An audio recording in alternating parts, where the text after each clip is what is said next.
కోరుతా ఉన్నా. ఇక లాస్ట్ సూచన నాది ఏంటంటే, ఈ దేశంలో మెల్లగా మాట్లాడితే ఎవడు మన దిక్కు తిరిగి చూడడు.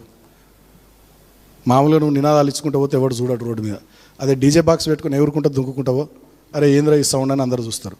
కాబట్టి టీబీజీ కేసుకు మళ్ళీ పూర్వవైభవం రావాలంటే, కోల్బెల్ట్ ఏరియాలో పునర్వైభవం రావాలంటే మీరు మిలిటెంట్ యాక్టివిటీ చేయాలి.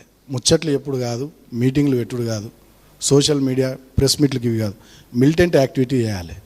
పెట్టూరి మందమారి డివిజన్లో ప్రోగ్రాం పెట్టూరి పోయి మొత్తం జీఎం కానీ ఆఫీసు కాల పెడదాం, పోతే పోతాం 1 నెల రోజులు జైలుకు.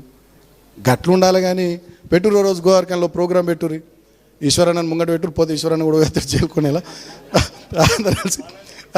కొత్తగూడెంలో రవాణాన్ని ముంగట పెట్టి నేనేమంటున్నా, కార్మికులు మనల్ని లోన్ చేసుకోవాలి. వీళ్ళు మా కోసం కొట్లాడుతుర్రు, తనలాడుతుర్రు, కష్టపడుతుర్రు, లాఠీ చార్జీలు అవుతున్నాయి, కేసులు అవుతున్నాయి, ఇబ్బందులు అవుతున్నాయి. మా కోసం కొట్లాడినందుకు వీళ్ళని ఈ డివిజన్ నుంచి ఆ డివిజన్కి ట్రాన్స్ఫర్ చేసి పారేసిరు, వీళ్ళని జైల్లో పెట్టిర్రు అరే అని వాళ్ళకి ఆ ఫీలింగ్ రావాలి, ఆ ఓనర్షిప్ రావాలి మన సంఘం మీద, మన నాయకత్వం మీద. కాబట్టి మిలిటెంట్ యాక్టివిటీ ప్లాన్ చేయరు. మన ఏరియాలో అన్ని రైల్వే లైన్లు ఉన్నాయి. కోసిపారే రోజు ఓ ప్రోగ్రామ్ పెట్టి రైలు రోకాన్ని పెట్టి రైలు కోసిపారే. సీరియస్ చెప్తున్నా.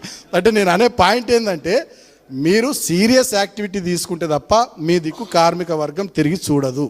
ఇది నేను చెప్పదలుచుకున్నాను. నేను చెప్పేది వాస్తవం కాదా ఇక మీరే ఆలోచించుకోరు. ఎందుకంటే ఇది 3వ సంవత్సరం వల్ల పాలన. ఇప్పుడు ఎంత గట్టిగా కొట్లాడితే, ఎంత గట్టిగా మాట్లాడితే, రాస్తా రోకోలు కానీ, రైలు రోకోలు కానీ, జిఎం ఆఫీసుల ముందర ధర్నాలు కానీ అవన్నీ మామూలుగా సప్ప చేస్తే నడవది.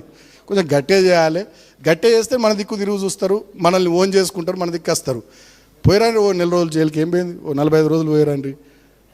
జైలుకు పోతే ఒక కేసు అయితే మంచిగా మెడల్ వచ్చినట్టు, గోల్డ్ మెడల్ వచ్చినట్టు ఫీల్ కావాలి తప్ప భయపడద్దు. కాబట్టి నేనేమంటున్నది, నేను ఉత్తగా చెప్తలే, ఆ మిలిటెంట్ యాక్టివిటీతో ఏంటంటే మనల్ని ఆ వర్గం ఓన్ చేసుకుంటుంది. అరే వీళ్ళని సంఘాన్ని ఓడగొట్టినాం, ఎమ్మెల్యేలను ఓడగొట్టినాం, గవర్నమెంట్ పోగొట్టినాం, అయినా కూడా వీళ్ళు మనసులో పెట్టుకోకుండా మా కోసం కొట్లాడుతుర్రు, మా కోసం కష్టపడుతుర్రు, అసలు వీళ్ళే మా బిడ్డలు, వాళ్ళు పరాయోళ్ళు అనే ఫీలింగ్ కాంగ్రెస్ బీజేపీల మీద మన కార్మిక లోకానికి వస్తుంది. ఒక్కొక్క కార్మికునికి ఆ ఫీలింగ్ వచ్చినాక ఆయన ఒక్కైనా 10 మందిని 20 మందిని తయారు చేస్తాడు. మనల సంగతి తెలుసు కదా. కాబట్టి మిలిటెంట్ యాక్టివిటీ కూడా మీరు సీరియస్గా ప్లాన్ చేయాలి. అవసరమైనంత రోజు ఇక్కడ సింగరేణి భవన్ అని కాలబెట్టుర్రి, మొత్తం అంగడి వేసి పారేరు, ఏముంది. అట్లా ఆ సీరియస్నెస్ యాక్టివిటీలో కనబడితే